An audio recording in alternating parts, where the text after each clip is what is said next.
What still here? Hand it over, that thing, your dark soul. For my lady's painting.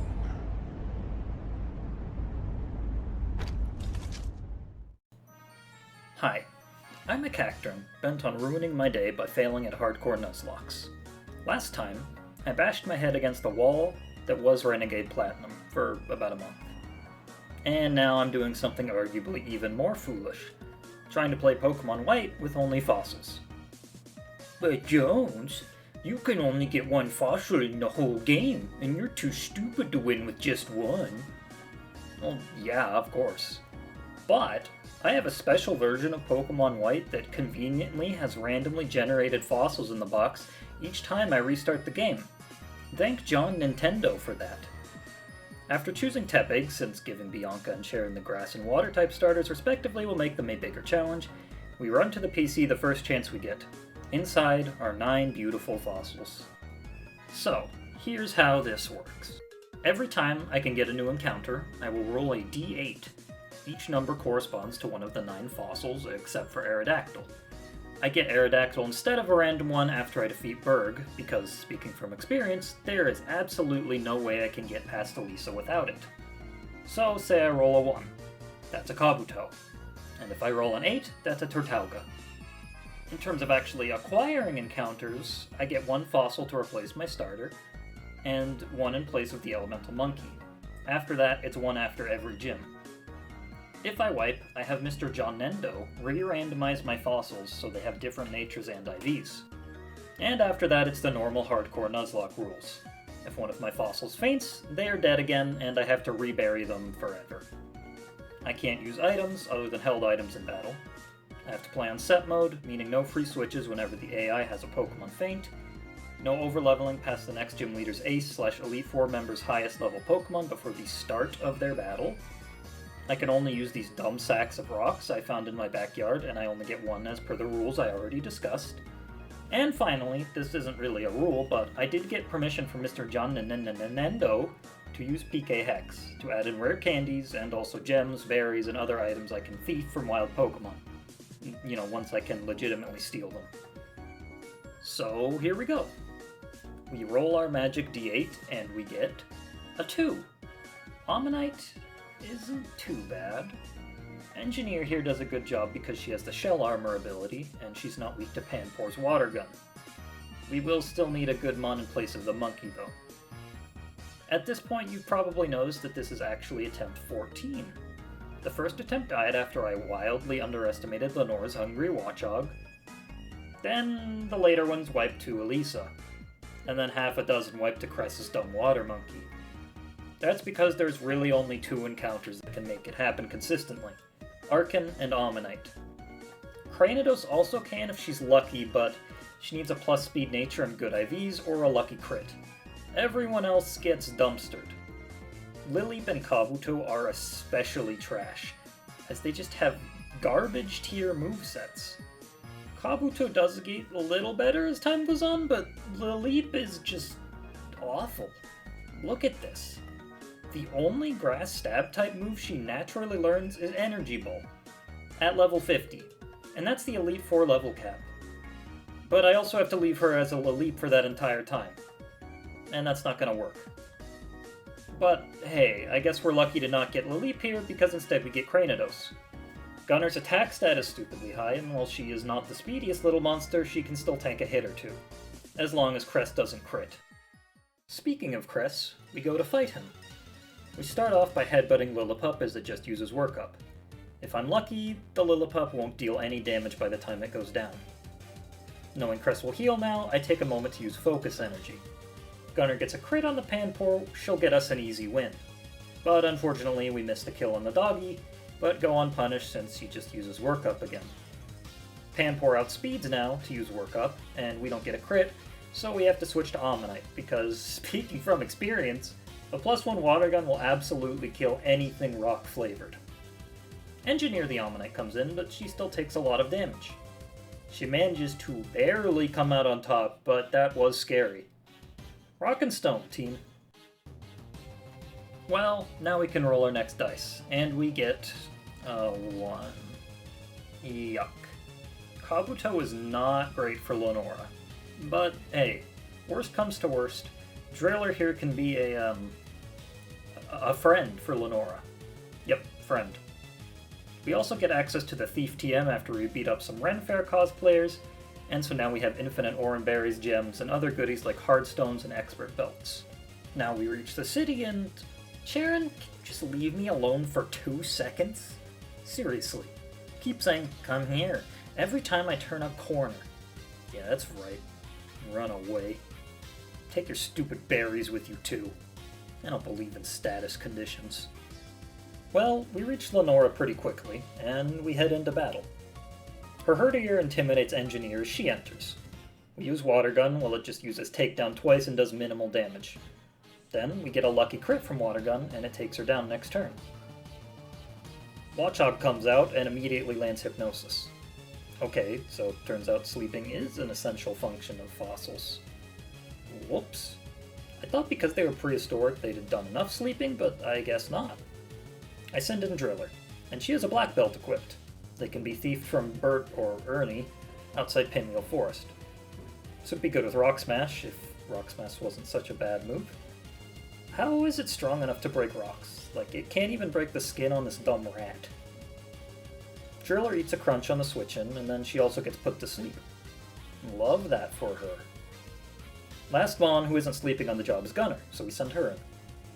She goes for a scary face and hopes that someone can outspeed this awful rat while Crunch still hurts. Engineer comes back in and takes a soft retaliate before eating her Oran Berry. But she doesn't wake up fast enough, and so Crunch starts to hurt. I come to the grim conclusion that Engineer must return to her ancient slumber, but at least she lands a defense-lowering Rock Smash before she goes down. Gunner then lands a godly flinch with Headbutt, giving us the win with 2 more after Lenora heals. This fight is awful without Arkin, or if you don't use Chesto Berries. But hey, it's not like someone gave the berries to us for free right before the gym fight.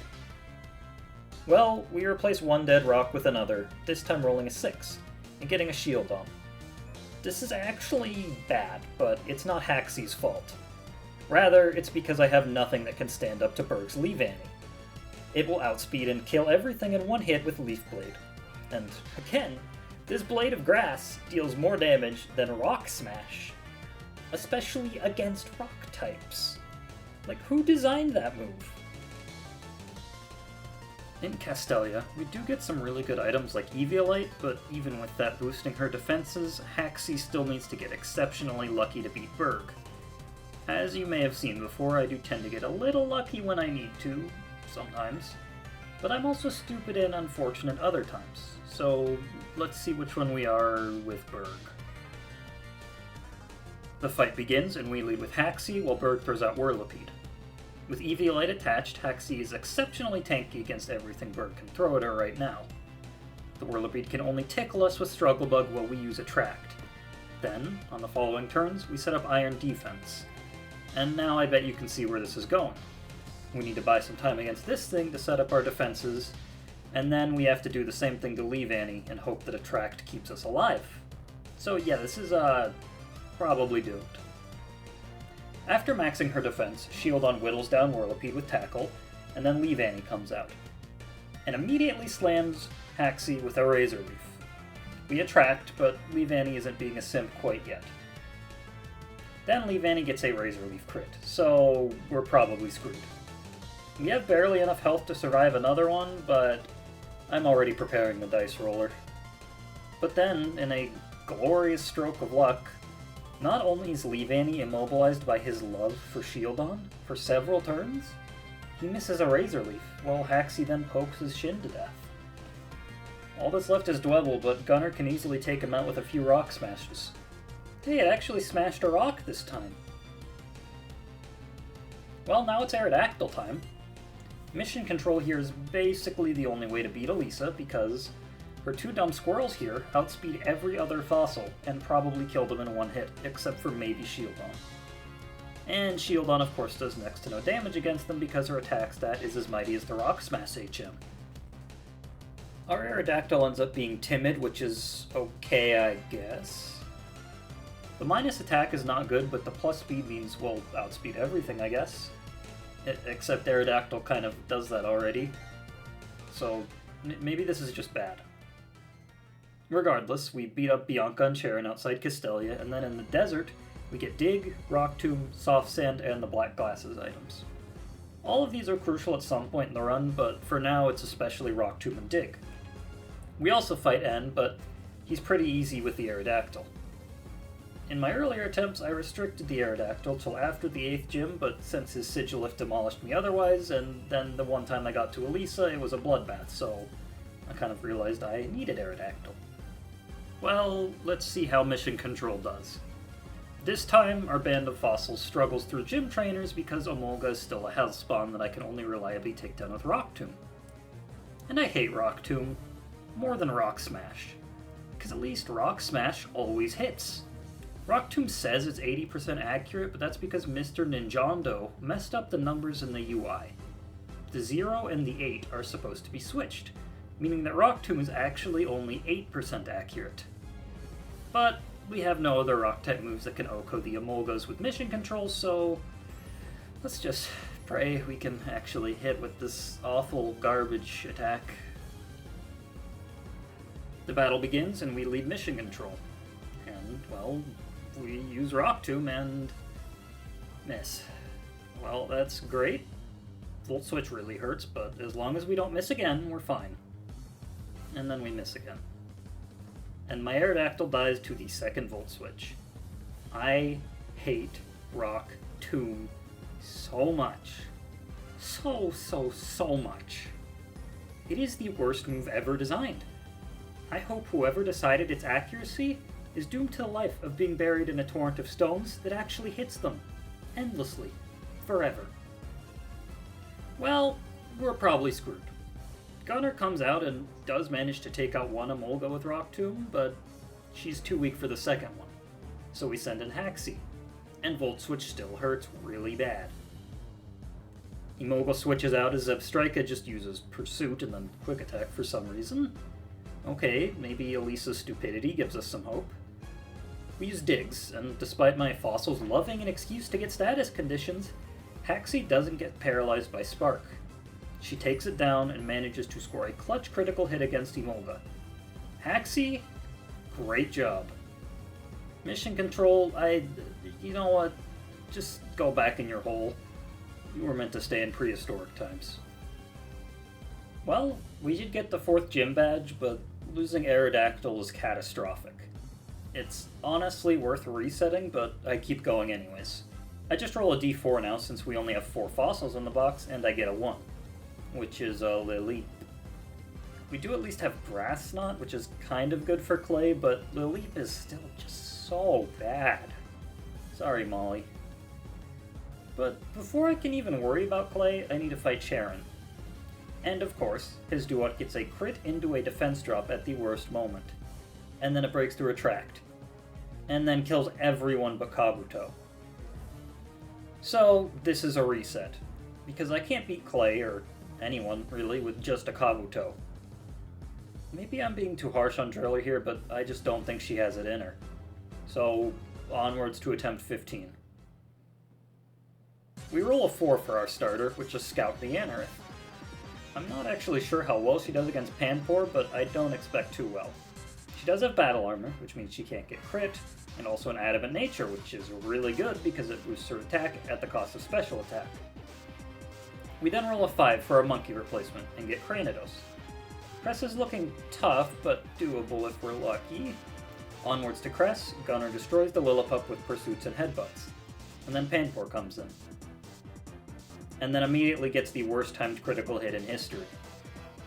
Yay! Well, somehow Scout the Anorith does just enough damage against Panpour while it wastes time using Work Up. If it had used Water Gun at any point, we would have just lost, but instead we win by the skin of our teeth. Using Cranidos this early sucks, and again I'm considering a reset, but we do get lucky enough to get a shield on. Getting Haxie before Lenora is great because a Steel Rock type basically trivializes everything she can do. Except put us to sleep. So, fine, Sharon, I'll take your stupid Chesto berries. Well, we speed through the second gym, and here's how it went. Set up iron defenses on Herdier with Haxi. Takes absolutely no damage, and Herdier goes down while we're very healthy. Watchug does minimal damage, and we taunt it so it can't hypnosis. Whittle it down with Rock Smash, and we claim our badge without much issue. And yes, I put a Chesto Berry on her, so the hypnosis that she did hit didn't do anything. We then roll a 7, which means we can beat Berg really easily. Arkin is also really good because Bosco here gets Pluck, and then after the third gym, Acrobatics. It's Berg time, and this goes so much more easily than the last one. We lead, unsurprisingly, with Bosco the Arkin. She sets up an agility, so I'm sure she'll outspeed the Leavanny in the future, while Whirlipede does minimal damage. Does use Screech, which is scary, but 3 Plucks take it down and we burn Berg's Hyper Potions. Then, I put a Rock Gem on her so Ancient Power kills the Dwebble in one hit, and we even get the Omni Boost. So, if a 4 times strong Pluck wasn't good enough on Leavanny, it certainly is now. Much easier than last time, and it involved a lot less luck. Well, sort of. This whole challenge does involve some amount of RNG, given that I'm literally rolling dice for my encounters, but that's sort of how Pokemon works. And honestly, this is just kind of a fun way to get them in general. But if you have a better idea in mind for me to get encounters, please let me know, because I enjoy doing challenges like this where I have a set type of encounter that normally couldn't be obtained in these games. Anyways, time to see how good mission control is this time, and she's also adamant.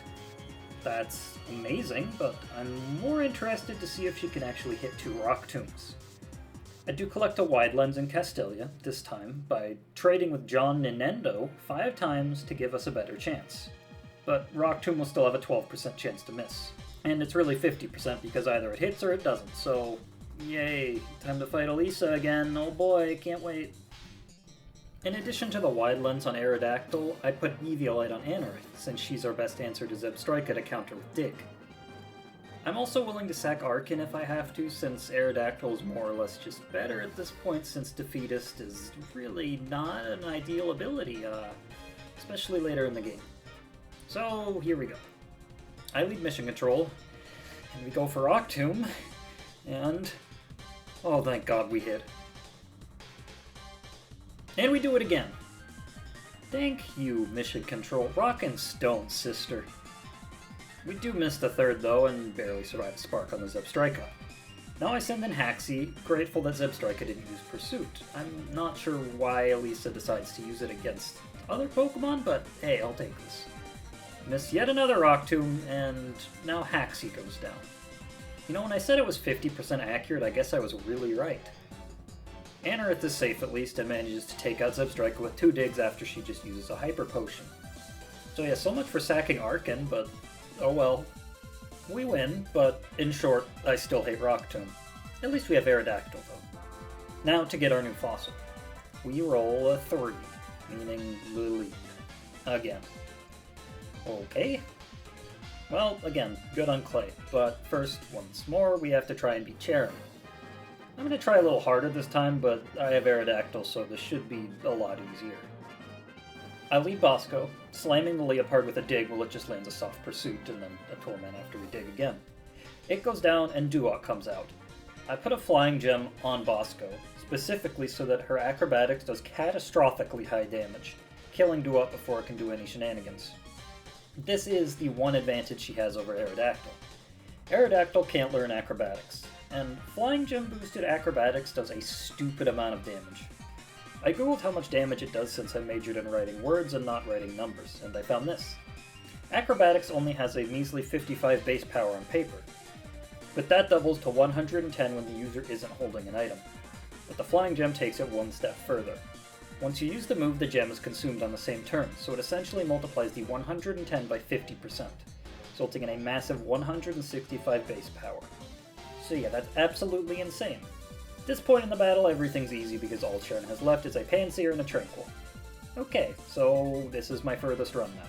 Inside the city, the Ren Fair cosplayers we met earlier are being bullied by the rednecks inside Driftvale.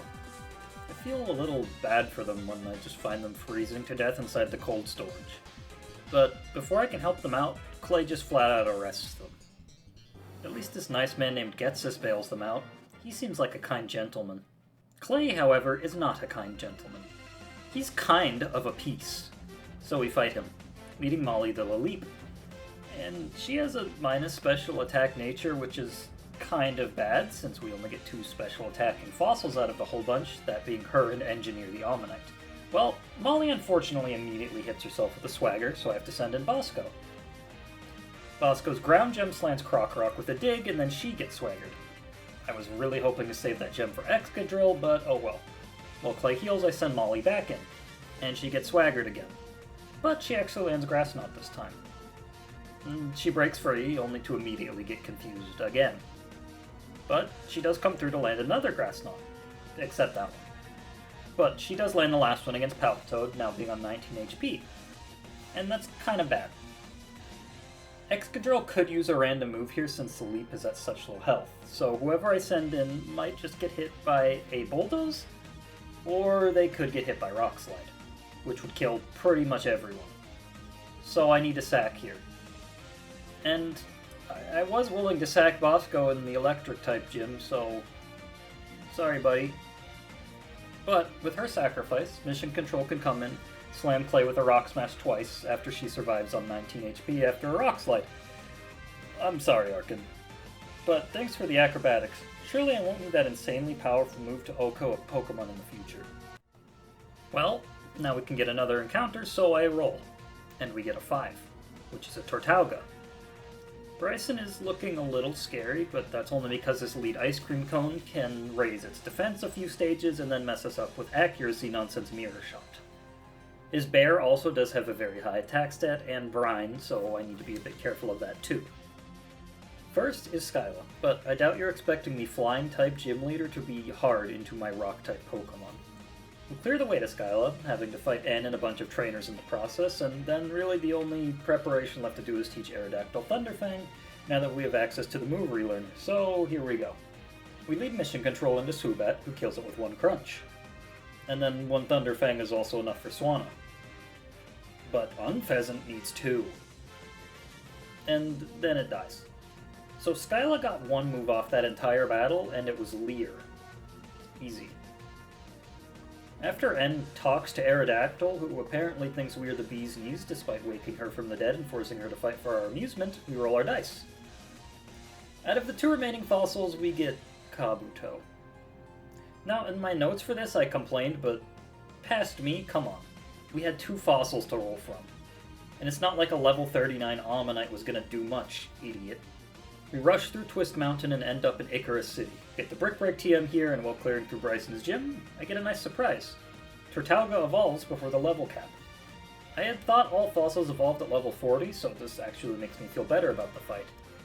And on top of having a plus defense nature, Doretta also has the Shell Smash move, which is awesome.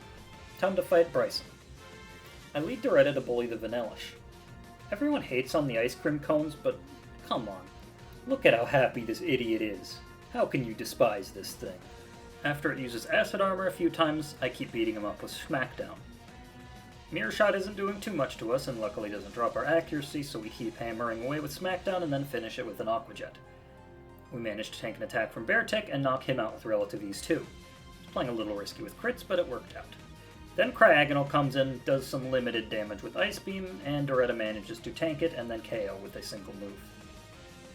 Well, that was a nice victory. Not only do we get Engineer and have a full team of 6, our fossils all finally evolve, which is great. The level cap is 43, but since we have to clear through Dragon Spiral Tower and a few more routes before the next gym, I pause the fossils at 40. N awakens a big plane in the tower, and we run around Unova searching for a MacGuffin that is just another big plane, or a wasp. Is that a stinger or an engine on Zekrom? I'm not really sure. Well, either way it's irrelevant, because despite being dead for centuries, Zekrom isn't considered old enough to be a fossil. Now, when we were searching for him, I was excited to get the Earthquake TM when we went into Relic Castle, but then I found out it's locked until post-game. Just like most good TMs and items in Black and White. Swords Dance, Calm Mind, and even Home Claws are locked until we defeat the Elite Four, which sucks. I do have Shell Smash, which is nice, but I'm a little worried about trying to use that on the Elite Four. Our team is looking pretty intimidating, but Iris's gym is full of scary trainers too. And just like Earthquake, Ice Beam is locked in the post-game in the Giant Chasm. So we have to rely on Ice Fang instead. But I can't manage anything, apparently, so Mission Control gets too close to overleveling, and then we have to use others to kill the Fractures before they get too many Dragon Dances in. But we make it in without any deaths, although before we fight Iris I have to run around and grab some things, namely Rock Slide. We also grab X-Scissor at this point, but that won't be useful till later. Rock Slide, well, a lot better than Rock Tomb, still only has a 90% chance to hit. At least with a wide lens that's boosted to 99% chance, but, I mean, that 1%, it's gonna come up, you know it is. Well, okay, nothing left to do but fight Iris, and her Pokemon hit pretty hard. I lead Aerodactyl against her Fracture. I use Rock Slide, hoping to get a flinch, but we don't get one. Then she just Dragon Dances. Mission Control uses Fly, and then she dodges the incoming attack before KOing her. And then Dredagon comes in, and this thing becomes way more of a problem than I thought. I try, and fail, to get a flinch with Rock Slide again, but it looks like it does just less than half. And Iris's Revenge does well over half. I didn't use Ice Fang here because I'm saving it for the Haxorus. I put an Ice Gem on Aerodactyl because I think I need that to kill the Haxorus. Well, I don't want to risk missing a range with Rock Slide, or just plain missing the 99% accurate move, so we switch into Cradily. And then Suction Cups for the first time in history actually comes in handy, as we stay in even after Dragon Tail. But it still hurts. We confuse her and try to spam Ancient Power, but even with her Rock Gem, Molly does just no damage. Cradily is just so bad without Leftovers and Giga Drain and Recover. We also don't get a boost from Ancient Powers after it barely misses the kill, and then Iris heals, so now we have to do all this again, oh boy. Well, I send in Doretta, but then she gets sent back out with Dragon Tail. Mission Control is switched in, and I decide I have to go for the Ice Fang. We definitely get it with the Ice Gem, but now I don't have it for Haxorus. And Haxorus is probably going to kill anything, so someone's going to have to go down here because Haxorus really hurts. That ends up being a mistake, though, because I just switch it in on a Dragon Dance, and I'm fairly certain Aerodactyl would still outspeed even after one Dragon Dance. So the sacrifice ends up being Molly the Cradily regardless, though. The terrible moveset and just really lack of any TMs I can give her just make her not too useful. I'm sorry, Molly. Afterwards, Scout the Armaldo can come in. She tanks hits like a champ even after 2 Dragon Dances and slams back very hard with Rock Slides, getting the KO after just 2. So we win, but so much for the full team of 6. Well, with that out of the way, on to Victory Road, I guess. Here we go. Wait, what the? Mushroom! Mushroom! Mushroom! Mushroom! Mushroom! Mushroom! Mushroom! Mushroom! Mushroom! That was interesting. Anyways, we fight Charon, but he's kind of a pushover at this point. Aerodactyl and our other evolved fossils can cleanly destroy him, and since we have 3 Pokemon that are now neutral against Samurot's water moves, it's not much of a threat anymore either. So now it's actually Victory Road time, and I'm feeling good. Well, I am, until Engineer fails to kill a Stoutland that knows Reversal, because of course it does. And of course, it only reveals that it has that when it's at, like, 12 health. Fuck. Well, this is bad. That was my last special attacker, and now we only have 4 Pokemon for the Elite Four. So that's bad. That's really bad. Oh, and even if I wanted to make one of my fossils a special attacker, they have a minus special attack nature. Every one of them. And while natures aren't everything in normal Nuzlocke, they're a little more important in runs like this, with such limited and unversatile encounters. Then again, I shouldn't really be complaining, since I got an Adamant Armaldo and an Adamant Aerodactyl. But whatever. We make it to the Elite Four, and oh boy, let's see what I can do here. We snag the last few good TMs we can get, like Aerial Ace, but after setting everyone to 50 and doing the last of our EV training, we go in. I do have a plan for every Elite Four member, but Chantel will still be a problem. You'll see why eventually, but Caitlyn is first. I choose Caitlyn first because I think she'll be the easiest. After doing some calculation, I found that Armaldo should be able to cleanly sweep with X-Scissor, and Rock Slide, if she has an expert belt. But this can fall apart if Sigilla flinches her with Air Slash. But hey, we'll worry about that later. First is Reuniclus, and it goes down to one X-Scissor. Sigillith is next, but she doesn't get the flinch, and Scout doesn't miss Rock Slide, so she falls too. Now, you can see here I actually made a huge mistake. Didn't realize this when I was writing my script, or in battle, but I didn't put an expert belt on Scout, I put a wide lens on her. So what happens next actually makes complete sense, but hey, enjoy my little tirade I'm about to have in a moment. Now it's Gothitelle, and that's an easy kill. What?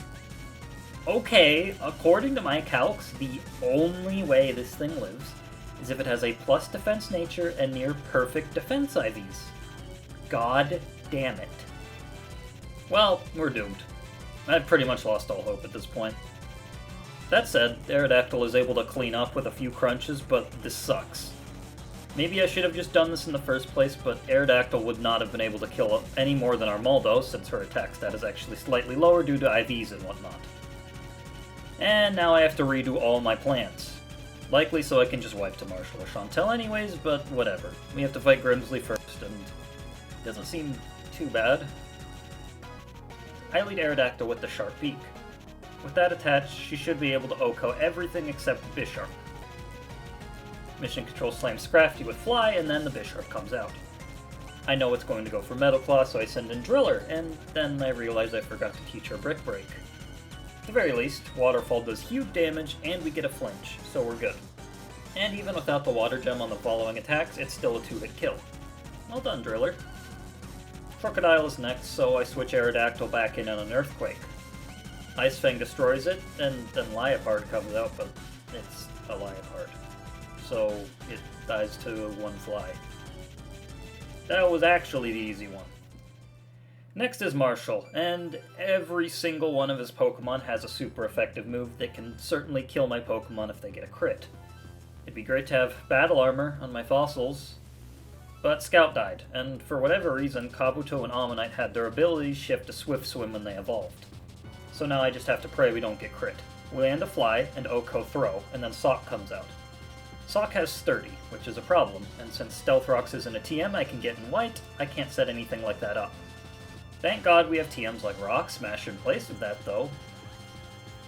Well, I go for an Ice Fang in hopes of flinching. And we don't get it. But he misses Stone Edge. Oh, easy. One more Fly knocks him out. Next is Conkeldurr, but one Fly oh. Well, Fly can miss. Right. Well, this is probably a reset. Or not. We'll live a Stone Edge on 3 HP. And now we hit a Fly. And since Mienshao isn't faster, doesn't have any priority moves, and as long as Fly doesn't miss, we win. And it doesn't miss. Okay. We got really lucky there, but that's basically what we needed. And unfortunately we're going to need more of that against Chantel, because her Jellicent is a huge problem with my remaining team members. This would have been the one niche case where Leap would have been great to still have alive, because she could have resisted the water moves and hit back for super effective damage. The one saving grace is that her Cofagrigus is likely to just use Will-O-Wisp turn 1, meaning that Mission Control can knock it out with 2 crunches if I attach a Rossberry on her. Then, as long as Surf doesn't crit and we didn't take any damage on Cofagrigus, we can also knock it out. So let's pray that works. We lead Mission Control, and Chantal sends in Cofagrigus, and it uses Will-O-Wisp. So, Mission Control eats her Rossberry and knocks it out with 2 crunches while still being at full health. As long as Surf doesn't crit, we got this. And it doesn't.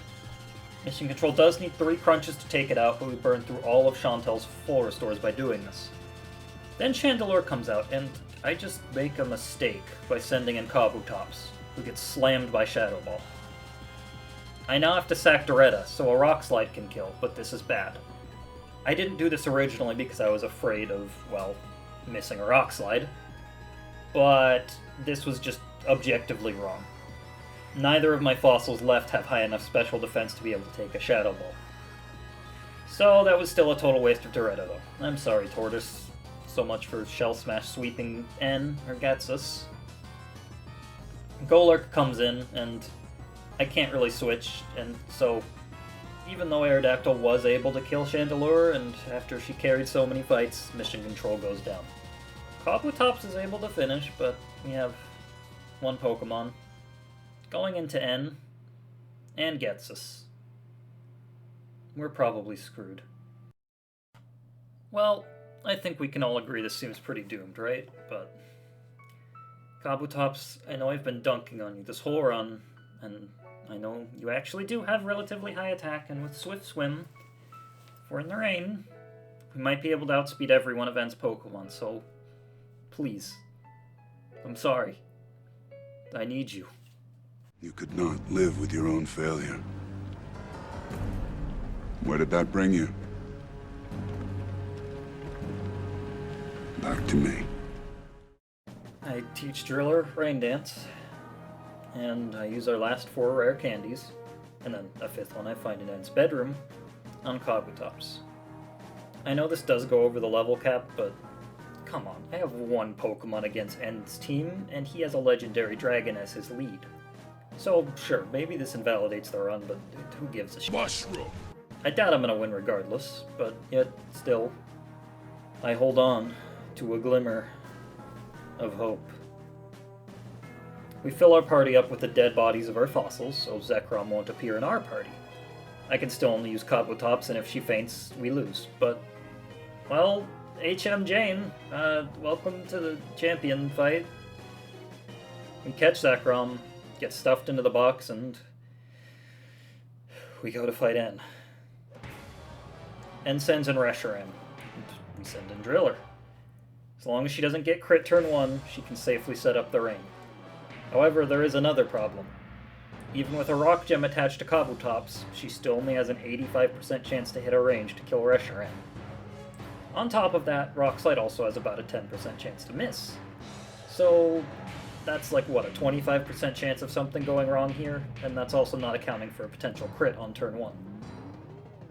And then N just uses Fusion Flare, a Fire-type move, against my Water Rock type. N, how in the hell did you beat the champion? Oh, right, champion was Alder. No, never mind, that makes sense. Well, now we're very healthy, actually, and in the rain, so time to pray to God that our bad luck is confined to Rock Tomb and not Rock Slide. And it is. We hit the range, and we kill Reshiram. Next is Kling Clang, but I actually taught Driller Brick Break this time, and it's just for this. It is good against the real one, and also the Zoroark in front of us. He goes down in 1 hit, and now the real Gear Master comes out. They pose a bit of a problem with Thunderbolt, but as long as it doesn't crit or paralyze, we can live. And then they just go for Metal Sound. Alright, 2 Brick Breaks KO it. But the rain stops as Caracosta comes out. That's bad, because this thing hits kind of hard, and I need the rain back up for Archeops. So I'm thinking this is probably where we die. We try to flinch with Rock Slide, but fail. Yet Stone Edge does not crit us, so we're still alive. We set up the rain again to prepare for the incoming Archeops, and again, Stone Edge doesn't crit us. We go for Brick Break, and we miss the KO. Well, at least it was a fun He missed. He missed! Oh my god, he missed! And heals, but we get higher rolls this time. We take it out. The Archeops is outsped and killed by a rain-boosted waterfall. And then Vanellish.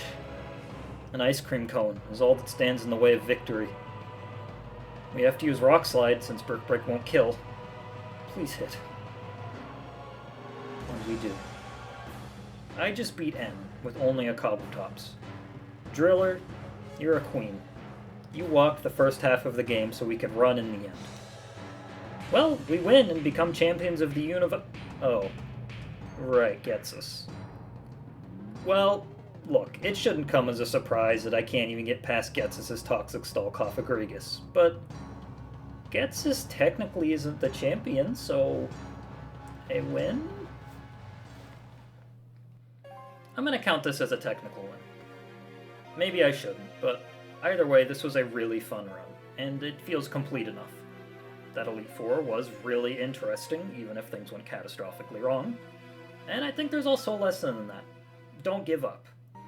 I strongly considered just calling it quits after Almaldo died, but I hung on, and this was probably the most fun Elite Four run I've ever had, especially with that Kabutop sweep at the end. So, if you ever do one of these Nuzlocks, don't give up. Have a little patience, more than me, at least, and try to have fun. That's why I do these, it's a nice hobby. Well, let me know what you'd like me to do in the next attempt in the comments. Or just tell me how dumb and how much of a leaf lover I am. Either way, you should subscribe so you always know when my next video is up, either to watch it or report me for acts of necromancy. Thanks for watching. I am just a cacturn. Pay no mind to me until I start flapping my lips again.